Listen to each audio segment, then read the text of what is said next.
Octane booster আসলেই কি আপনার গাড়ির মাইলেজ বাড়াতে সাহায্য করে নাকি এটা একটা মিথ্যা কথা? আবার কেউ কেউ বলেন অকটেন বুস্টার অকটেনের মধ্যে যে ময়লাগুলো থাকে সেগুলো ক্লিন করতে বা পরিষ্কার করতে সাহায্য করে।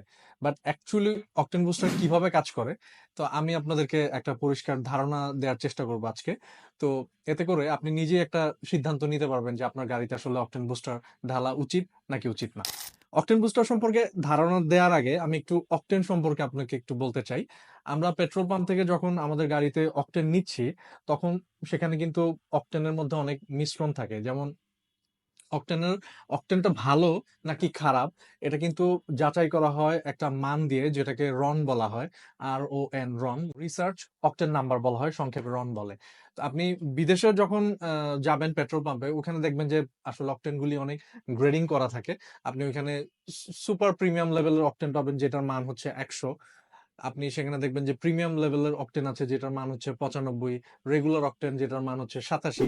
তো এখানে এরকম গ্রেডিং করা থাকে, তো যেটার মান যত বেশি সেটার দাম তত বেশি। তো এখানে এই মানটা দিয়ে যেটা বোঝানো হচ্ছে, ধরেন এখানে যখন বলতেছে যে 95 মানের অকটেন এটা, তার মানে হচ্ছে এখানে আপনার 95% পিওর অকটেন আছে, যেটার সাথে আরো 5% আপনার নর্মাল হ্যাপটেন মিলানো হয়েছে অকটেনের দামকে কমানোর জন্য। এরকম আপনি যত মান কম হবে অকটেনের দাম তত কম হবে, এবং সেই অকটেনে কিন্তু ইঞ্জিনের পারফরমেন্স তত কম হবে।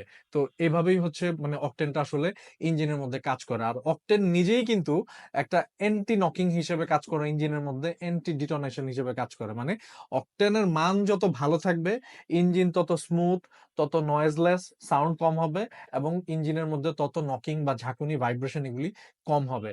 একটা জিনিস আপনারা রিলেট করতে পারবেন যারা বিশেষ করে Honda user, Honda grace, Honda bezel যারা চালান, আপনারা যখন পেট্রোল পাম্পে তেল নেন, দেখবেন যে অনেক সময় তেল খারাপ পড়লে সাথে সাথেই দেখবেন যে গাড়ির মধ্যে যখনই অ্যাক্সেলারেশন করতেছেন, দেখবেন যে খটখট করে একটা শব্দ হয়, ইঞ্জিনের নয়েজটা বেড়ে যায়, এবং দেখবেন যে অনেক সময় ড্যাশবোর্ডের মধ্যে অনেক সিগন্যাল চলে আসে। এটা কিন্তু ওই যে তেলটার মধ্যে অকটেনের মান কম। তার মানে কি হয়েছে ঘটনাটা এখানে, আপনি যে পাম্প থেকে তেল নিয়েছেন সেখানে সে বেশি প্রফিট করার জন্য সেখানে অন্য কিছু মিক্স করে দিয়েছে, তো তখন অকটেনের মানটা সেখানে কিন্তু কমে গেছে। আর তখনই আমরা যে কাজটা করি সেখানে অকটেন বুস্টার দেওয়ার চেষ্টা করি। আমাদের একটা ধারণা অকটেন বুস্টার দিলে তেলটা পরিষ্কার হয়ে যাবে বা মাইলেজ বেড়ে যাবে, ব্যাপারটা এমন না। অকটেন বুস্টার কিভাবে কাজ করে আমি আপনাকে একটু ধারণা দিই। অকটেন বুস্টার হচ্ছে আপনার এক ধরনের লিকুইড বা কেমিক্যালস, যেখানে কিন্তু অকটেন থাকে না, পিওর অকটেন থাকে না। কারণ যদি পিওর অকটেনই থাকতো, তাহলে তো আপনি পেট্রোল পাম্প থেকে আর মানে খারাপ অকটেন কেনার কোনো প্রয়োজন ছিল না। তা পেট্রোল পাম্প আলাই তো আপনাকে মানে পিওর অকটেন দিতে পারতো। দাম বেশি দেখেই সে কিন্তু সেখানে মিক্স করে দাম কমিয়ে আপনাকে কম মানের অকটেন দেওয়ার চেষ্টা করছে। সিমিলারলি অকটেন বুস্টারের ক্ষেত্রেও কিন্তু তাই। অকটেন এমনিতেই অনেক দাম, যার কারণে অকটেন বুস্টারে পিওর অকটেনটা দেয়া হয় না, সেখানে অল্টারনেটিভ একটা কেমিক্যালস ব্যবহার করা হয়, যেটাকে হাইড্রোকার্বন বলা হয়। সেটা যখন আপনি অকটেনের সাথে মিলাচ্ছেন, ওই যে ওই প্রবলেমে পড়ার কারণে, তখন সে গিয়ে সেখানে অকটেনের মানটাকে, মানে রনটাকে বাড়ানোর চেষ্টা করতেছে। ধরেন আপনি পেট্রোল পাম্প থেকে আসলে হয়তো মানে 80 মানের অকটেন নিয়েছেন। আমাদের দেশের গাড়িগুলো আসলে মোস্টলি 87 মানের অকটেন চায়, আমরা যেসব গ্যাসোলিন গাড়িগুলো ব্যবহার করি। বাট দুঃখের বিষয় আমাদের পেট্রোল পাম্পে আসলে ঠিক কত মানের অকটেন পাওয়া যায় আমার ধারণা আমরা কেউ জানি না। তো আমি ধরে নিচ্ছি যে আমি সেখানে 80 মানের অকটেন নিয়েছি, তো এটাকে আমরা খারাপ অকটেন বলতেছি। তো এটা যখনই আমি আমার গাড়িতে নিলাম, আমার গাড়ির সাথে সাথে কি করলো, নকিং করা শুরু করলো, এবং যখনই আমি অ্যাক্সেলারেশন করতেছি গাড়িতে প্রচুর নয়েজ হচ্ছে।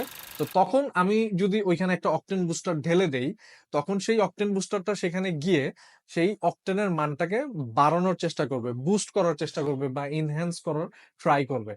তো ওই যে হাইড্রোকার্বন তখন তেলের সাথে গিয়ে রিয়াকশন করে ওইখানে রনটা বাড়িয়ে দেয়। রনটা যখন বাড়ায়, তখন সেখানে ওই যে অকটেন নামে যে উপাদানগুলো, মানে অকটেন তো আসলে একটা উপাদানের নাম, একটা মানে তেলের মধ্যে থাকে এমন একটা উপাদানের নাম, সেটাকে বাড়ানোর চেষ্টা করে। তখনই গাড়ির ওই যে যে নকিং হচ্ছিল এটা কমে যায়, ড্যাশবোর্ডে যে সিগন্যাল গুলি চলে আসছিল এগুলি চলে যায়, গাড়িটা আবার নর্মাল পজিশনে চলে আসে। তো বেসিকলি অকটেন বুস্টার আসলে গাড়ির মাইলেজও বাড়ায় না, অকটেন বুস্টার আসলে গাড়ির তেলকে পরিশোধিতও করে না। অকটেন বুস্টার শুধুই মাত্র অকটেনের মানকে বাড়ায়। তার মানে হচ্ছে আপনি পেট্রোল পাম্প পাম্প থেকে যে তেলটা নিতেন সেটা যদি ভালো হইতো, সেই ভালো তেলটা আপনার ইঞ্জিনে যে পারফরমেন্সটা আপনাকে নিশ্চিত করতো, অকটেন বুস্টার শুধুই মাত্র সেই কাজটাই করে। জাস্ট অকটেনটাকে, তার যে পারফরমেন্স সেটা নিশ্চিত করতে হেল্প করে মাত্র। তবে এখানে একটা খেয়াল রাখার বিষয় আছে, যেহেতু অকটেন অনেক এক্সপেন্সিভ এবং অকটেন বুস্টারের মধ্যেও সরাসরি অকটেন থাকে না, থাকে হচ্ছে হাইড্রোকার্বন। হাইড্রোকার্বনও কিন্তু বেশ এক্সপেন্সিভ একটা কেমিক্যাল। আপনি বাজার থেকে যখন সস্তা মানের কোনো অকটেন বুস্টার আপনার গাড়িতে ঢেলে আপনি আশা করতেছেন যে আপনার অকটেনের মান বেড়ে যাবে, এটা কিন্তু একেবারেই ভুল ধারণা। আপনি কিন্তু নিম্নমানের অকটেন বুস্টার ব্যবহার করে গাড়িতে উল্টো আপনার গাড়ির আরো ক্ষতি করতেছেন। আপনার দেখবেন যে কিছুদিন পর আপনার ক্যাটালাইটিক কনভার্টারে সমস্যা দেখা দিবে, সিগন্যাল আসবে, দেখবেন যে ওইখানেও আপনাকে মেনটেনেন্স করা লাগতেছে। সো অকটেন বুস্টার যদি ব্যবহার করতেই হয়, অবশ্যই একটু প্রিমিয়াম, একটু ভালো রেপুটেটেড ব্র্যান্ডের গুলি ব্যবহার করেন, যেগুলো বিদেশের ভালো মানের কোনো রেপুটেটেড কোম্পানি থেকে ইম্পোর্ট করা হয়েছে। আচ্ছা, অকটেন বুস্টার তাহলে আপনি তেলের ট্যাঙ্কে কতটুকু ব্যবহার করবেন? আপনার একটা ফুল ট্যাঙ্কে আপনি যদি 200 ml এর একটা বোতল ব্যবহার করেন, তাহলে হয়তো আপনার 2 থেকে 3 রন আপনার মান বাড়তে পারে। ধরেন আপনি পেট্রোল পাম্প থেকে হচ্ছে 80 মানের অকটেন নিয়েছেন, এখন আপনি আপনার তেলের ট্যাঙ্কে হচ্ছে 60 লিটার বা 40 লিটারের সাথে আপনি 200 ml এর একটা অকটেন বুস্টার, অবশ্যই প্রিমিয়াম অকটেন বুস্টার ব্যবহার করেছেন, সেক্ষেত্রে 80 থেকে বেড়ে এটা হয়তো 83 হতে পারে, এর চেয়ে বেশি কিছুই না। ধরেন আপনার গাড়িতে কোনো প্রবলেম নাই, আপনি অকটেন বুস্টার ব্যবহার করতেছেন গাড়িতে, তো আপনি কিন্তু এটার আসলে কোনো ইফেক্ট বুঝবেন না। আপনার কাছে মনে হচ্ছে যে আমি তেল নেওয়াতে যে পারফরমেন্স ছিল এখনো তো তাই দেখতেছি, কোনো তো পার্থক্য দেখছি না। এমনই হওয়ার কথা। অকটেন বুস্টার আসলে সরাসরি ভাবে গাড়ির মাইলেজ বাড়ায় না। আপনি অকটেন বুস্টারের কার্যকারিতা তখনই বুঝবেন যখন দেখবেন যে আপনার গাড়িতে সিগন্যাল চলে আসছে, খুব নকিং হচ্ছে, আপনি যখন এক্সেলারেশন করতেছেন তখন দেখবেন যে খটখট করে আওয়াজ হচ্ছে। ওই মুহূর্তে যদি আপনি একটা ভালো প্রিমিয়াম লেভেলের অকটেন বুস্টার তেলের ট্যাঙ্কের মধ্যে ঢেলে দেন, দেখবেন যে আপনার গাড়িটা শান্ত হয়ে গেছে। তখন বুঝবেন যে আসলে অকটেন বুস্টারটা কার্যকর। এমনিতে নর্মালি আপনি গাড়িতে ঢাললে বুঝবেন না, আর কম দামি গুলো ঢাললে তো বুঝবেন তো নাই, উল্টা দেখবেন যে আপনার গাড়ির অক্সিজেন সেন্সর প্রবলেম হয়ে গেছে, আপনার গাড়ির ক্যাটালিটিক কনভার্টারে ঝামেলা দেখা দিচ্ছে। এগুলো আজকে ঢাললে কালকেই শুরু হবে না, আপনি তো নিশ্চয়ই লং টাইম ধরে ব্যবহার করবেন, দেখবেন যে একসময় এগুলিতে প্রবলেম দেখা দেবে। এই জন্য ভালো মানের অকটেন বুস্টার ব্যবহার করবেন, অবশ্যই যেন ভালো রেপুটেটেড ব্র্যান্ডের প্রিমিয়াম অকটেন বুস্টার হয়, কারণ এই কেমিক্যালস গুলো অনেক দাম। তাহলে অ্যাটলিস্ট আপনার গাড়িটা লং রানে ভালো থাকবে। তো আমি আশা করি যে আপনাকে হয়তো বোঝাতে পেরেছি। তারপরেও যদি আপনার কোনো প্রশ্ন থাকে, আপনি চাইলে কমেন্ট বক্সে আমাকে লিখতে পারেন, আমি চেষ্টা করবো ফার্দার অন্য আরেকটা ভিডিওতে আপনার প্রশ্নের উত্তর দিতে। আপনাকে অসংখ্য ধন্যবাদ সময় দিয়ে ভিডিওটি দেখার জন্য। আসসালামু আলাইকুম।